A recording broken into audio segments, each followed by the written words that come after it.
to the entire assembly of Israel and say to them, Be holy, because I, the Lord your God, am holy. Be holy. be holy, because it is consecrated by the word of God and prayer.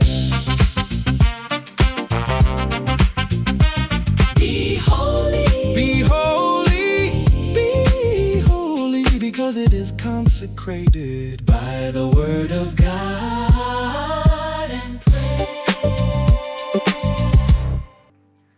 할렐루야, 할렐루야. 다시 한 번 더 이 자리에 나오신 여러분 한 분 한 분을 진심으로 환영하고요, 또 축복합니다. 우리 허브 공동체 예배는요, 매 주일 오후 2시 양재온누리교회 기쁨을 해서 진행됩니다. 또한 어플리케이션 아이위를 다운받으셔서 허브 대학부를 선택하시거나 인스타그램에서 허브 언더바 워십을 검색하시면 보다 구체적인 안내와 다양한 영적인 컨텐츠들을 만나보실 수 있습니다. 우리 가슴에 손을 얹고 이렇게 고백해 볼까요? 나는 그리스도인입니다. 그리스도인은 예수님의 제자입니다. 나는 예수님의 제자입니다. 나는 예수님을 따르겠습니다. 그래요. 예수님의 제자가 되고 예수님을 따르게 되는 그런 결단의 시간이 되기를 주님의 이름으로 축복합니다.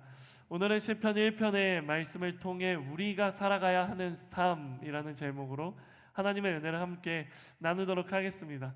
무엇이 제자도인가? 라는 주제로 우리는 지난 한 달 동안 세 개의 파트 중 첫 번째 파트 제1부 그리스도와의 연합, 이미 이루어진 복음의 축복이라는 세부 주제를 가지고 한 달 동안 살펴보았습니다. 그리고 바로 오늘부터 우리는 이제 2부로 넘어가려고 합니다. 사랑하는 여러분, 2부의 주제가 무엇인지 기억하십니까? 그래서 준비했습니다. 세 가지 주제는요, 다음과 같습니다. 첫 번째, 그리스도와의 연합, 이미 이루어진 복음의 축복, 지난 한 달 동안 살펴본 주제이고요. 오늘부터 한 달 동안 살펴볼 주제는 제2부 그리스도와의 사귐, 이미 연합된 존재로서 누리는 친밀한 교제라는 주제입니다. 그리고 한 달 뒤부터 또 한 달 동안 살펴볼 주제는요, 그리스도를 따르는 순종, 주님을 따라가며 자신을 부인하는 훈련이라는 주제를 가지고 살펴볼 예정이에요. 그래요. 이 세 가지 주제 중 오늘은 두 번째 파트 제2부 뭐라고요? 그리스도와의 사귐, 연합된 존재로서 누리는 친밀한 교제입니다. 두 가지의 포인트를 저는 주고 싶은데 사귐과 친밀한 교제입니다. 그래요. 우리는 한 달 동안 그리스도의 사귐, 그 속에 있는 친밀한 교제에 대해 집중적으로 살펴보려고 합니다. 그런데 이 두 번째 파트의 첫 번째 말씀이요, 시편 1편의 말씀입니다. 시편 1편은 제가 굉장히 좋아하는 본문입니다. 그래서 오늘 설교를 준비하면서요, 너무 설레었습니다. 왜냐하면 시편 1편은 시편 전체의 서론 역할을 하는 본문으로서요, 의인의 삶과 악인의 삶, 의인이 걸어가야 하는 길과 악인이 걸어가야 하는 길, 이 두 가지를 대조하면서 하나님 앞에서 우리가 어떠한 길을 걸어가야 하고 어떠한 삶을 살아가야 하는지에 대해서 너무나도 명확하게, 너무나도 분명하게 우리에게 말씀해 주고 있는 본문이기 때문입니다. 그래요.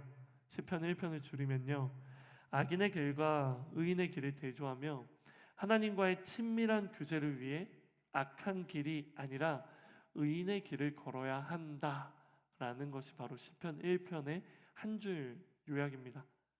그리고 그 의인의 길이 구체적으로 어떤 길인지까지도 설명하고 있습니다. 그리고 그 의인의 길을 어떻게 걸어갈 수 있는지에 대해서도 우리에게 말해주고 있습니다. 자, 그렇다면 이제 궁금해집니다. 과연 의인의 길과 악인의 길은 어떻게 다를까? 그리고 과연 어떤 길이 의인의 길인 걸까? 그리고 과연 어떻게 하면 의인의 길을 걸어갈 수 있는 걸까? 이 세 가지 질문에 대한 대답을 오늘 말씀을 통해 하나하나 살펴보도록 하겠습니다. 그 전에 먼저 여러분을 축복하고 싶어요. 이러한 축복이 있기 원하시는 분들 가슴에 손을 올리고 아멘이라 화답하십시오. 저는 오늘 여러분이 오늘 말씀을 통해 진정한 의인의 길이 무엇인지 분별하게 되기를 주님의 이름으로 축복합니다. 그리고 분별하는 것을 넘어서서 그 길을 걸어가겠다 결단하는 여러분 되기를 주님의 이름으로 축복합니다. 그래서 저는 여기 있는 여러분 모두가요, 단순한 연합을 넘어서서 하나님과 친밀한 교제로 하루하루를 살아가는 그런 여러분 되기를 주님의 이름으로 축복합니다.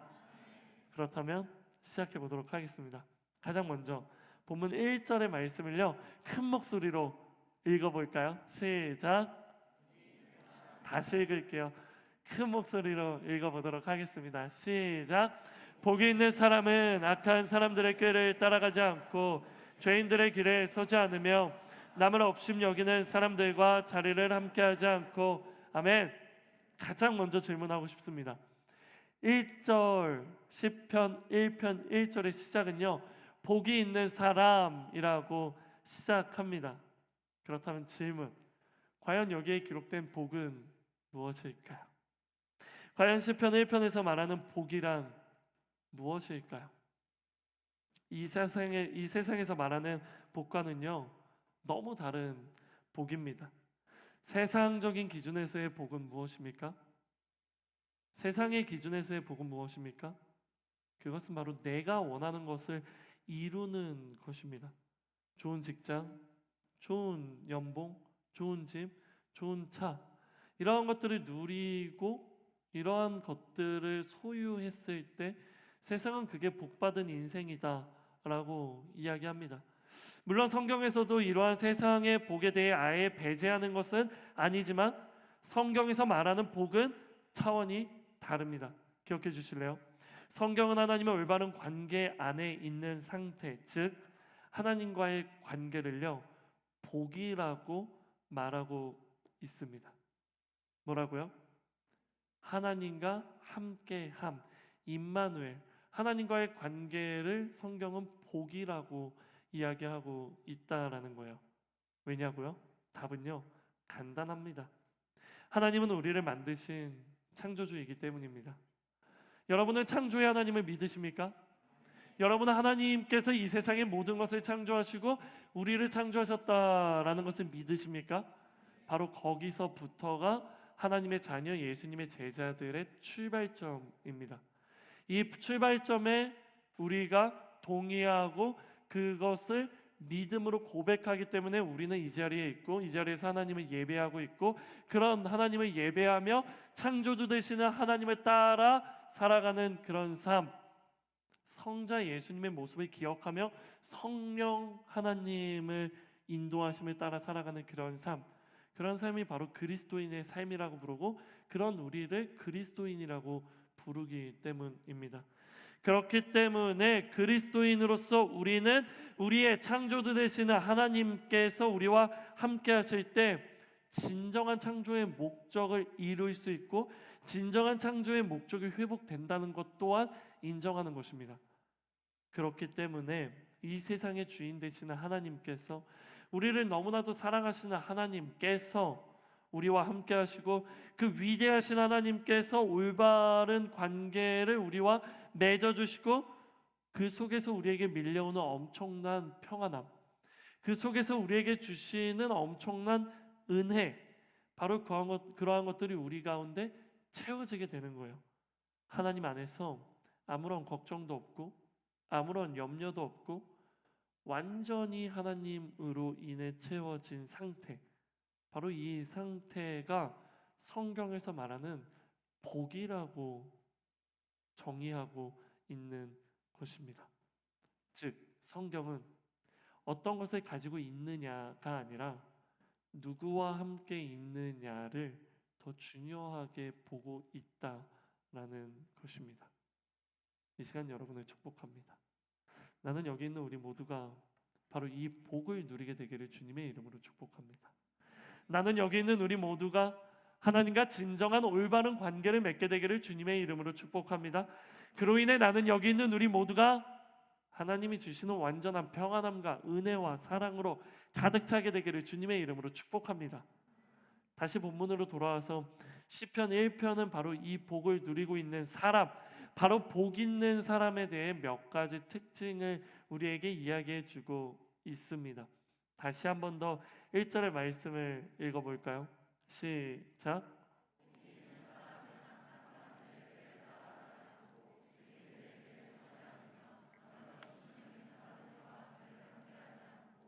1절을 보십시오. 1절에서는요, 복 있는 사람에 대해 정의하며 어떠한 행동을 하지 않아야 되는지에 대해서 먼저 세 가지를 이야기해 주고 있습니다. 첫 번째, 악한 사람들의 꾀를 따라가지 않아야 한다. 두 번째, 죄인들의 길에 서지 않아야 한다. 그리고 마지막 세 번째, 남을 업신 여기는 사람들과 함께하지 않아야 한다라고 이야기하고 있습니다. 바로 이러한 사람들을요, 시편 기자는 가장 먼저 복이 있는 사람이라고 이야기하고 있는 것입니다. 악한 사람들의 꾀를 따라가지 않는다. 죄인들의 길에 서지 않는다. 업신 여기는 사람들과 자리를 함께 하지 않는다. 여기서요, 각 문장의 어미에 이렇게 집중해 보기를 바랍니다. 꾀를 따라가지 않는다. 길에 서지 않는다. 자리에 함께 하지 않는다. 그래요. 따라가지 않고 서지 않고 함께 하지 않는 것. 여기서 우리가 발견할 수 있는 것은 시편 저자는 의도적으로 세 가지를 이야기하면서요, 점진적인 죄의 타락의 과정에 대해서 이야기해 주고 있는 거예요. 꾀를 따라가지 않는다. 곁에 서지 않는다. 그들과 함께하지 않는다. 점진적 타락의 과정인 것이죠. 사랑하는 허브 공동체 여러분, 처음부터요, 죄의 악의 구렁텅이 가장 깊은 곳으로 빠지는 경우는 드뭅니다. 죄는요, 조금씩 우리에게 스며드는 것입니다. 이것이 바로 사단의 전략입니다. 처음에는 단순히 악한 생각을 우리의 머릿속에 넣어줍니다.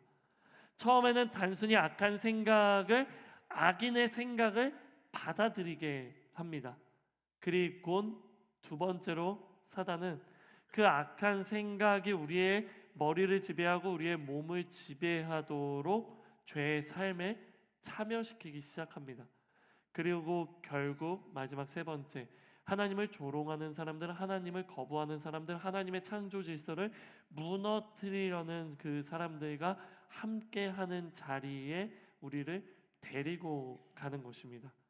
그리고 어느덧 우리도 그러한 생각과 그러한 악함에 젖어들어 그것이 악하다라고도 생각하지 못할 정도로 우리를 완전히 무너뜨리는 것입니다. 조금씩 우리는 무너져 가고 있지만 조금씩 무너져 가고 있는 것을 느끼지 못하게 하도록 하는 것이 바로 사단의 전략이라는 것이에요. 야고보서 1장 15절도 이렇게 기록하죠. 욕심이 잉태한즉 죄를 낳고 죄가 장성한즉 사망을 낳느니라. 처음부터 사망이 아닙니다. 욕심이 잉태되고 그 잉태된 욕심이 해산하여 죄가 되고 그 죄가 자라나서 결국엔 사망이 된다라고 말하는 것입니다. 이것 또한 죄의 점진적인 타락, 바로 점진적인 타락의 과정에 대해 이야기하고 있는 것이죠. 바로 이 이야기가 시편 1편 1절에 나와 있는 복 있는 사람들이 해서는 안 되는 구체적인 모습이라고 시편의 저자는 이야기하고 있습니다. 그렇게 조금씩 우리의 영적인 민감함을 둔하게 만들어 버리는 게 사단의 전략이라는 것입니다. 그러므로 이러한 안타까운 결과를 우리 삶에 초래하지 않을 수 있도록 우리는요, 애초에 그 싹을 잘라야 되는 것입니다. 사랑하는 여러분, 여러분에게 묻습니다. 여러분이 죄를 짓기 이전의 여러분의 모습들을 한번 떠올려 보십시오. 가장 먼저 여러분의 시선을 빼앗는 것이 무엇입니까?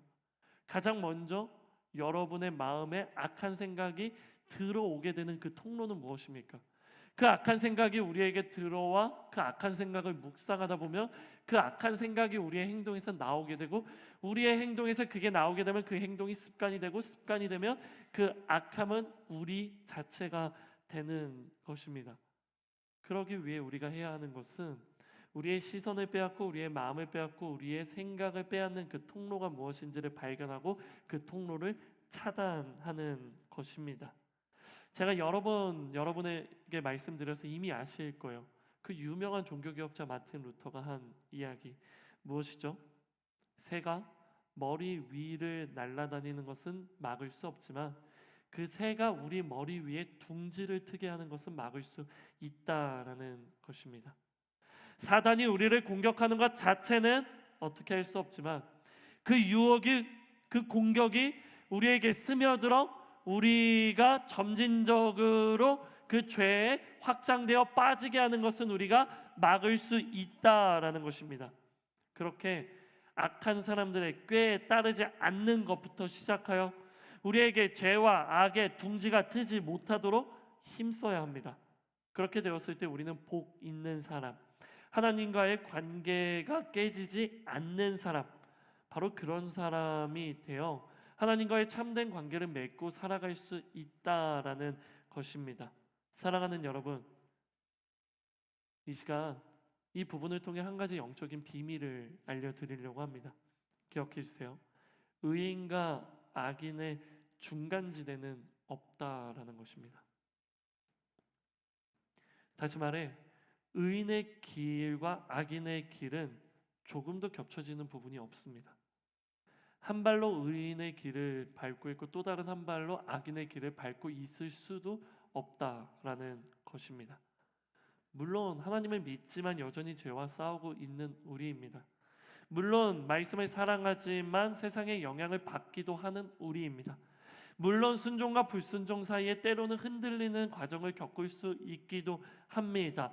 마치 그러한 우리의 상태가 이게 중간지대이지 않나라고 생각할 수도 있을 것 같습니다. 하지만 명확히 말씀드립니다. 시편 1편에서는요, 의인과 악인의 대비는 현재 너가 어떠한 상태에 있는가, 현재 너가 어떻게 살아가고 있는가가 아니라 너는 어떤 방향을 향해 살아갈 거냐라는 질문에 있다라는 것입니다.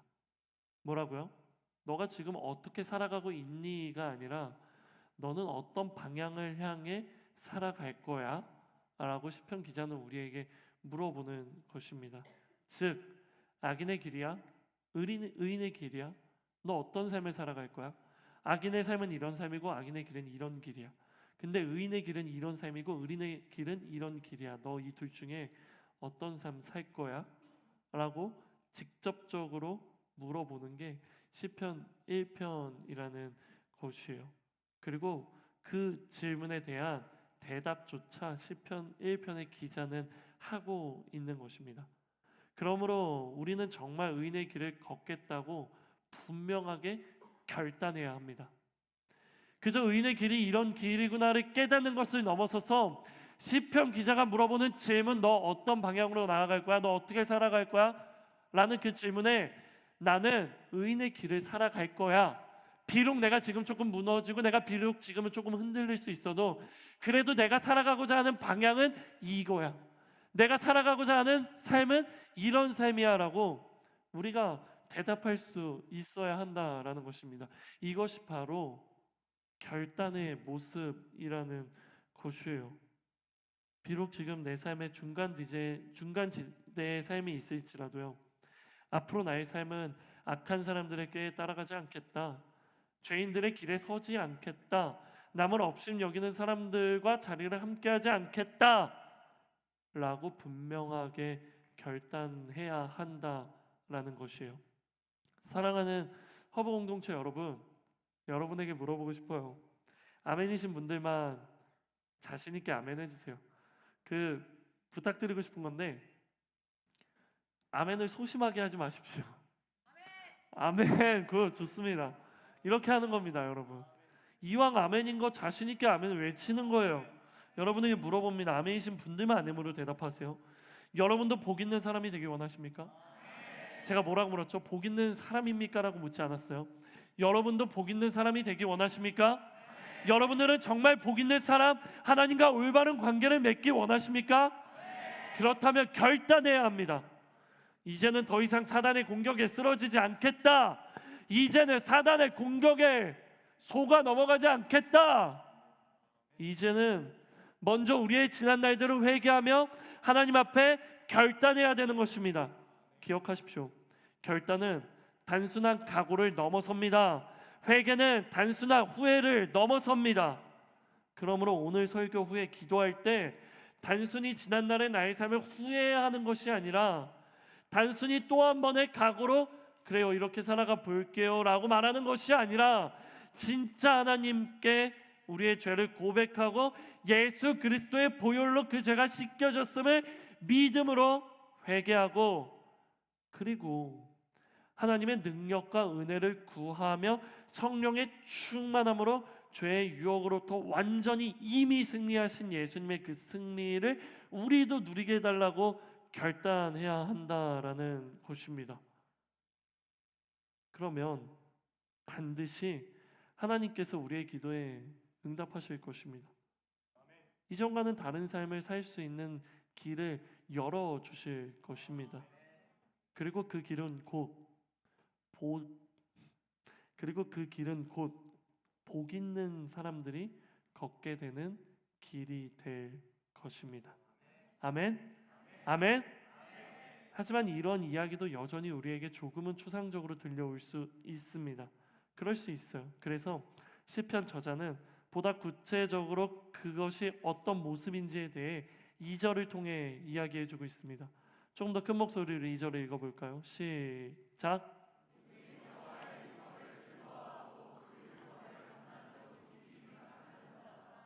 그래요. 악한 생각이 우리에게 틈탈 때 그것을 이겨낼 수 있는 방법이 무엇인지 알려주고 있어요. 하나님의 말씀을 즐거워하며 그 말씀을 밤낮으로 깊이 묵상하는 것입니다. 목사님 너무 뻔한 대답 아닙니까?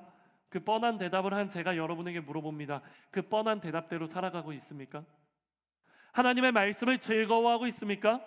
하나님의 말씀을 밤낮 주야로 묵상하고 있습니까? 뻔한 대답이지만 그 뻔한 대답대로 살아가고 있습니까? 당연한 말이지만 당연한 말대로 살아가고 있습니까? 매일 듣는 이야기이지만 그 매일 듣는 이야기대로 살아가고 있습니까? 하나님의 말씀을 즐거워하는 것, 하나님의 그 말씀을 밤낮 없이 깊이 생각하는 사람이 되는 것 중요합니다. 나는 우리 허브가 말씀을 읽어야 해서 읽는 사람이 아니라 말씀 읽는 것이 너무 기쁘고 행복해서 읽는 사람들 되기를 주님의 이름으로 축복합니다. 그런데 보통 말씀을 읽는 것의 재미를 느끼는 건 다들 어려워합니다. 왜 그런지 아십니까? 말씀을 읽는 게 왜 어려운지 아십니까? 왜 즐겁지 않은 줄 아십니까? 말씀을 모르기 때문입니다. 말씀이 이해가 되지 않기 때문입니다. 말씀이 이해가 되지 않고 말씀을 모르기 때문에 말씀이 재미가 없고 말씀으로 즐거워하는 삶을 살 수 없는 겁니다. 그렇다면 어떻게 해야 할까요?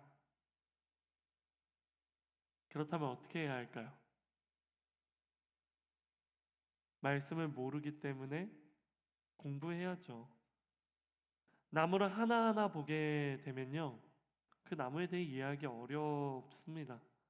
하지만 숲을 먼저 보고 그 숲이라는 전체 그림에서 나무 하나하나를 보게 되면요, 그 나무에 대한 이해가 더 빨라지는 것입니다. 그래요. 먼저 성경 전체적인 내용을 먼저 공부해 보는 것입니다. 성경은 66권으로 구성되어 있으나 결국에 그 66권은요, 하나의 중심축이 존재합니다.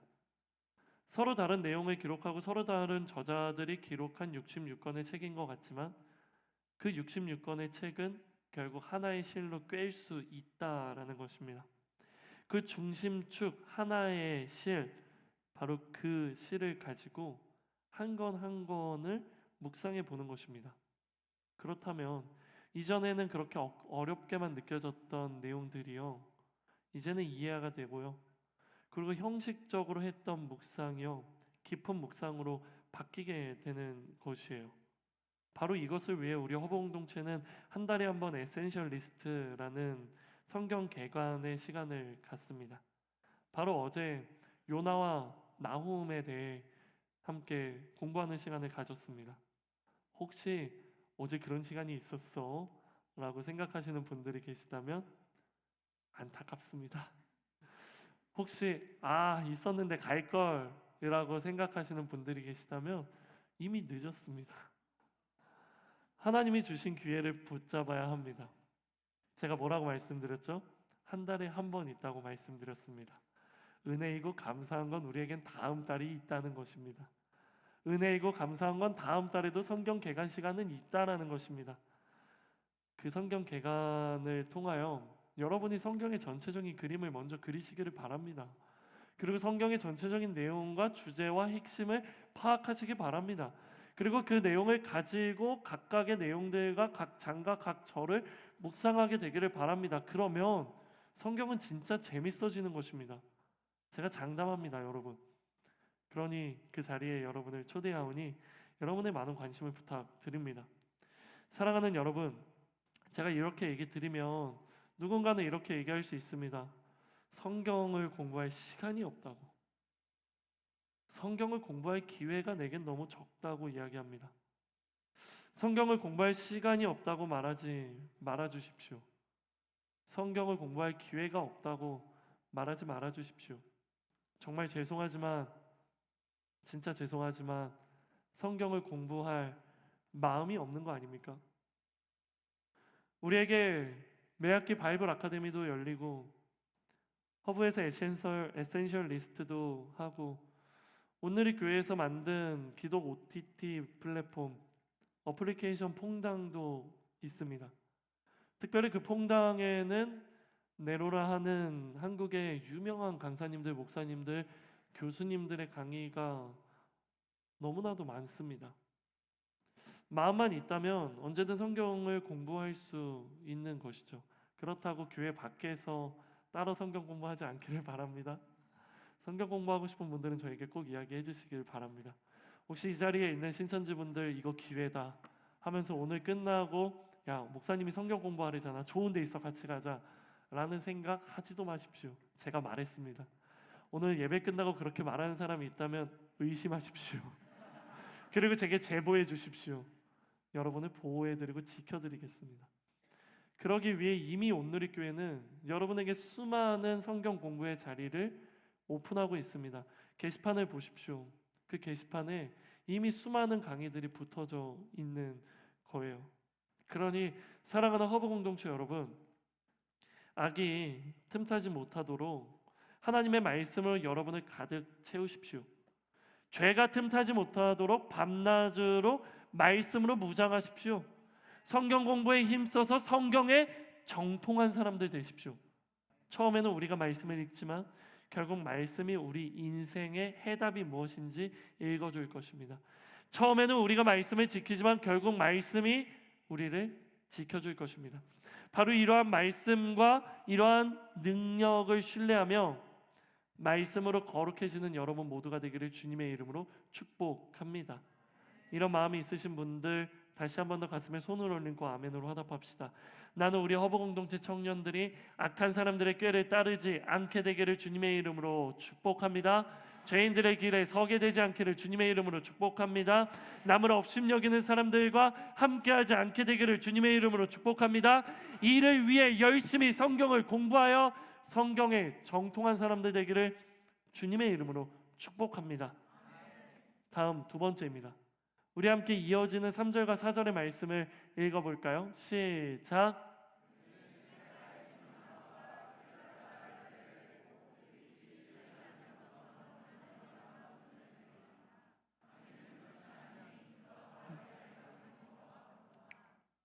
자, 볼펜이 있으신 분들은 밑줄 그어주시겠어요? 3절에 기록된 시냇가에 심은 나무입니다. 시냇가에 심은 나무. 그래요.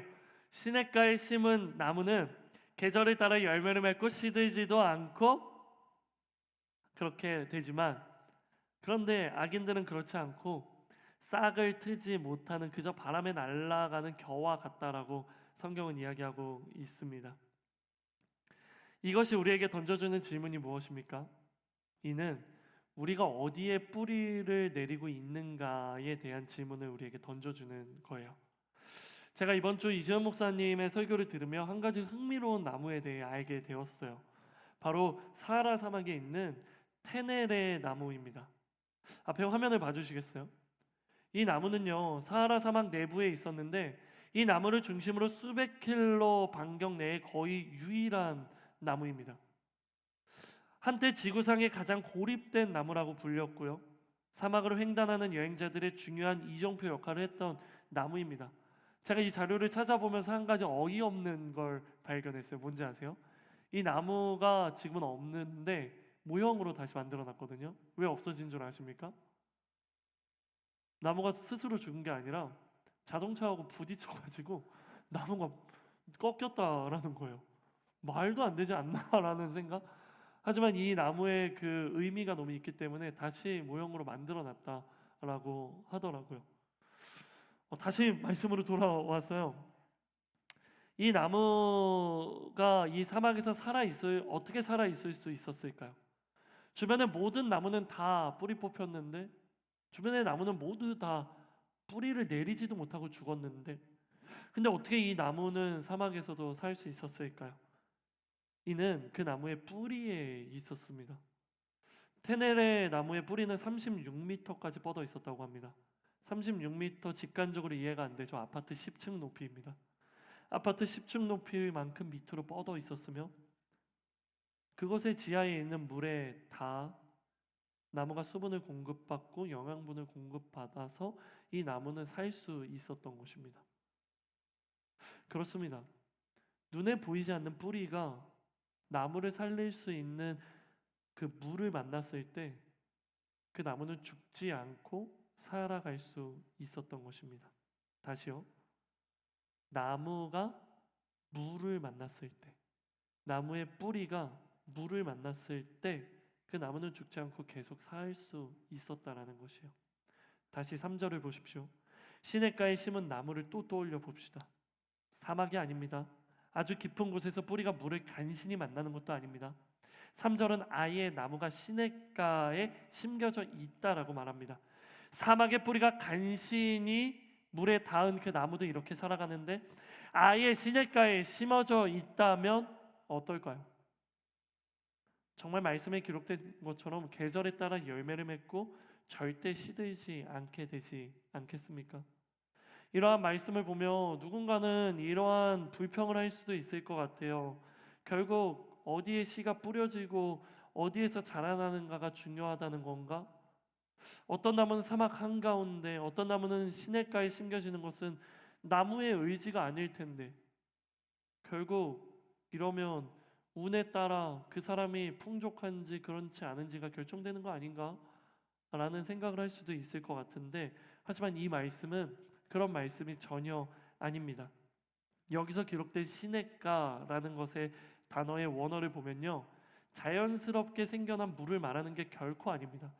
여기서 말하는 이 시냇가는 의도적으로 끌어들인 인공 수로를 이야기하는 거예요. 누군가가 인공적으로 만들어낸 바로 그 인공 수로, 그걸 시냇가의 원어의 의미이고요. 그리고 어떤 나무는 시냇가에 심은 나무, 바로 시냇가에 심은 나무인데, 여기서 심다라는 것도요, 자연스럽게 심겨졌다라는 걸 이야기하는 게 아닙니다. 야생에서 들에서 난 나무가 아니라 누군가에 의해 의도적으로 옮겨 심어졌다라는 의미를 가지고 있는 거예요. 그래요.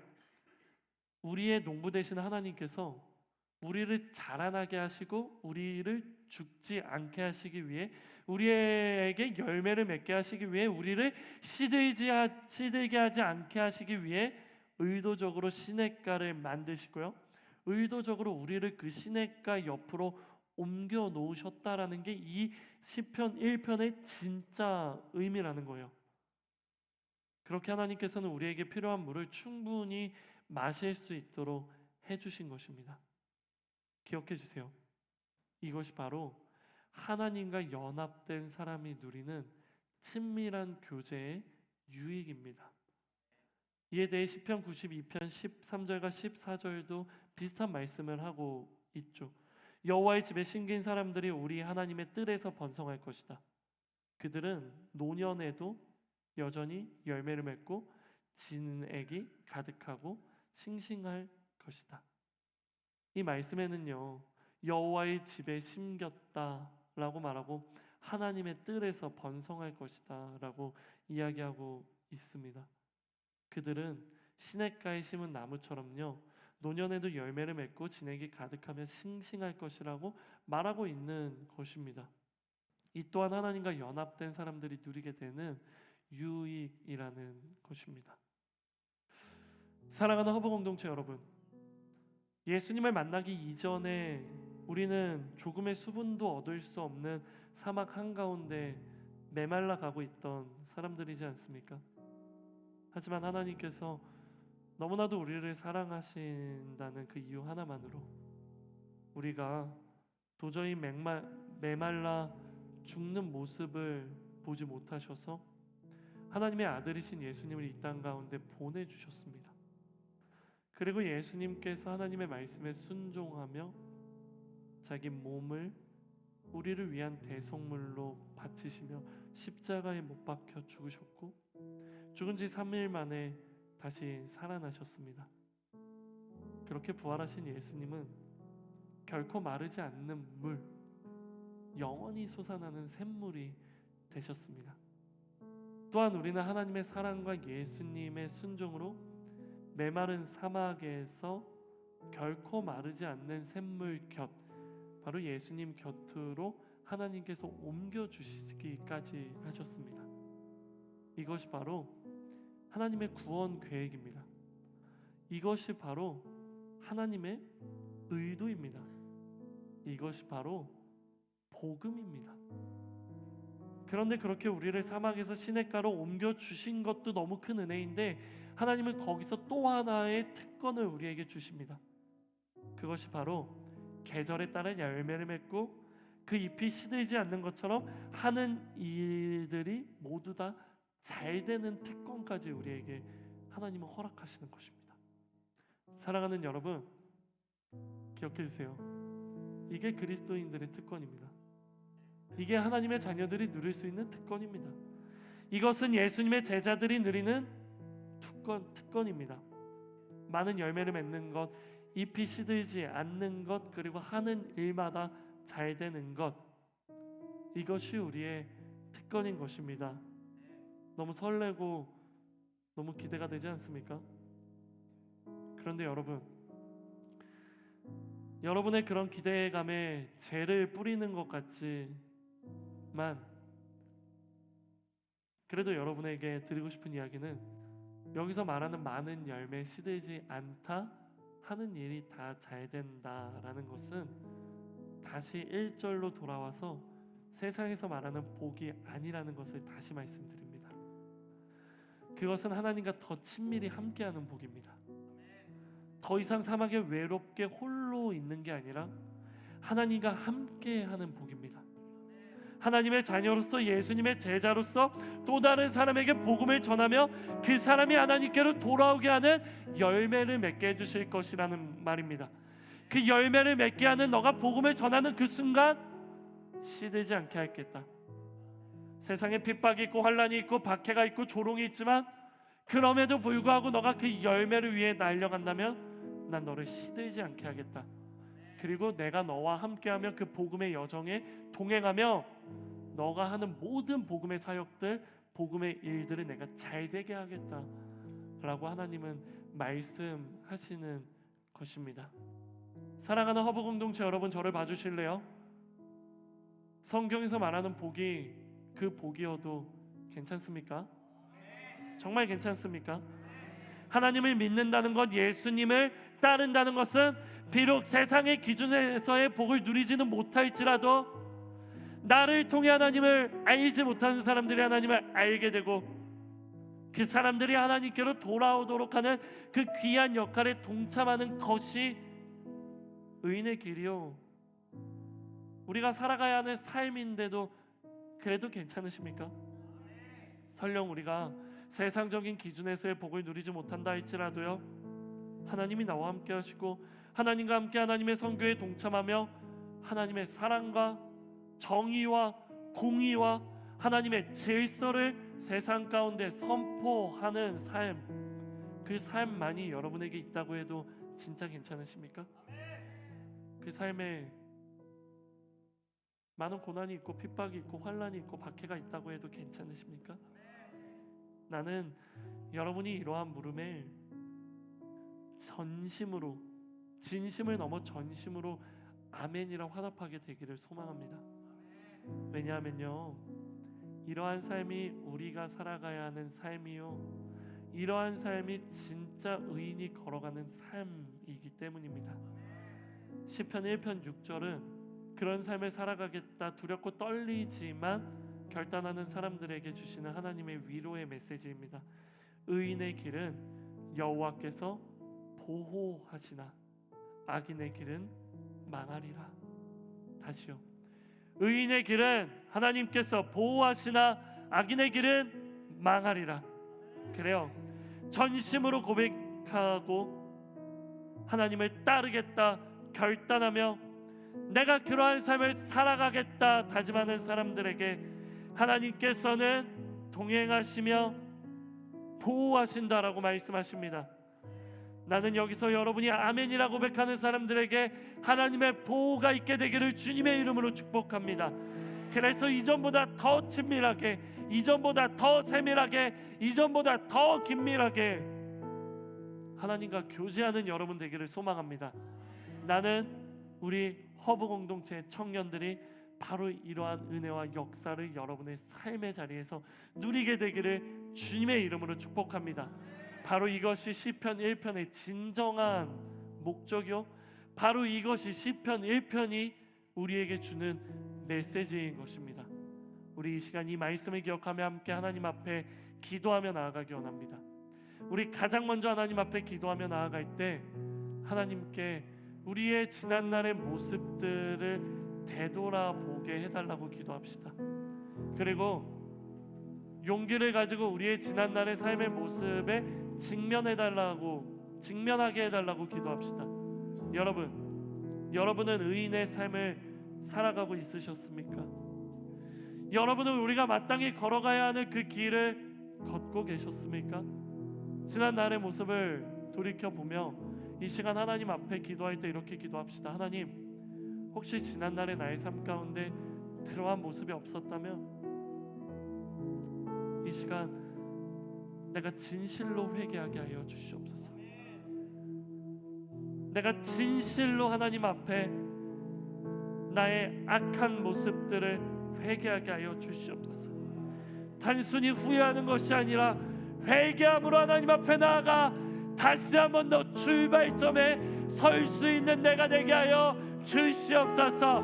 우리 이 시간 한번 기도하며 나아갈 때 여러분의 지난날의 모습들을 뭉뚱그려 하나님 앞에 회개하는 게 아니라 구체적으로 하나하나의 모습들을 하나님 앞에 올려드리며, 하나님 내가 이렇게 살았습니다. 하나님 내가 이런 것들을 두려워했습니다. 하나님 나는 이런 것들을 바라보며 쫓아 살았습니다. 하나님 앞에 고백하며 예수 그리스도의 보혈로 나를 용서하여 주시옵소서.